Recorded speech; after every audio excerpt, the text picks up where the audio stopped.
সেদিন আমার ছেলের জন্মদিন ছিল। আমি পায়েস বানাচ্ছি, তোমাদের সঙ্গে একটু শেয়ার করেছি। দেখো কিভাবে তৈরি করছি।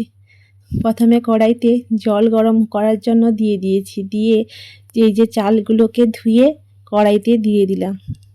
ওর মধ্যে এলাচ দানা ছাড়িয়ে দিয়ে দিয়েছি, দিয়ে চালটাকে ভালোভাবে নাড়াতে হবে, না হলে তলায় ধরে যাবে।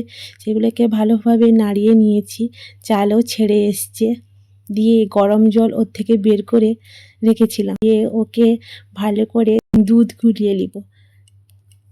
দিয়ে পায়েসের চালের ভিতরে যতটা পরিমাণ নুন লাগে দিয়ে দিলাম, বাতাসা দিয়ে দিলাম,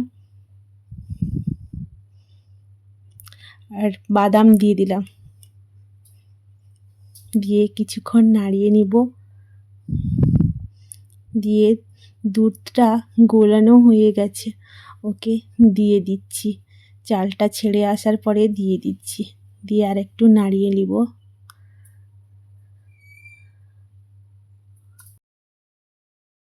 নাড়ানো হয়ে এসছে, দিয়ে কনডেন্স মিল্ক দিয়ে দিব। পায়েসটা হয়ে এসছে, ওতে কনডেন্স মিল্ক দিয়ে দিচ্ছি। দিয়ে হয়ে গেছে, নামিয়ে দিব। নামিয়ে ওটাকে একটু ঠান্ডা করে ঘি দিয়ে দিব।